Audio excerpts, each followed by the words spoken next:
name is Shane Monsour. That's a good name, by the way. I like that. That's not too many times I run into it. How many times have you been called Sean? A million. Yeah. Okay. Yeah. I'm one of the owners of EM Precision Rifles. We're based out of Leduc and Spruce Grove.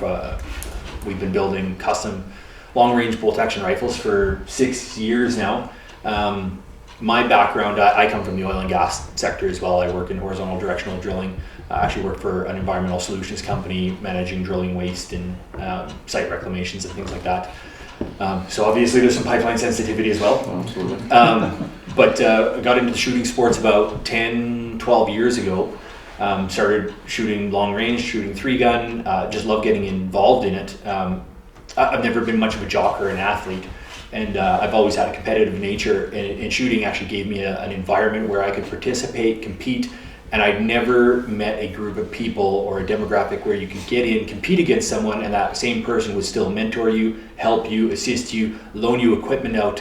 We have a great demographic of people, great group of people to work with and compete in, and as I shot into it, we decided we want to start a company and promote that, bring new shooters in. My partner and I have both been involved in the Canadian Historical Arms Society, the executive, as well as the board for several years. And we wanted to continue to bring new shooters in, do the tutoring and teaching, help guys get into it. And we both have 8-year-old sons, and we've been teaching them to shoot long guns since they were 5 and 6 years old. And I've got an 8-year-old who can hit steel at 800 meters. Nice. This is what we see as that legacy. And I think the big thing that has us out here isn't so much the protection of guns or our rights for this. It's really the democratic process and the fact that our government is not following it, not acknowledging it.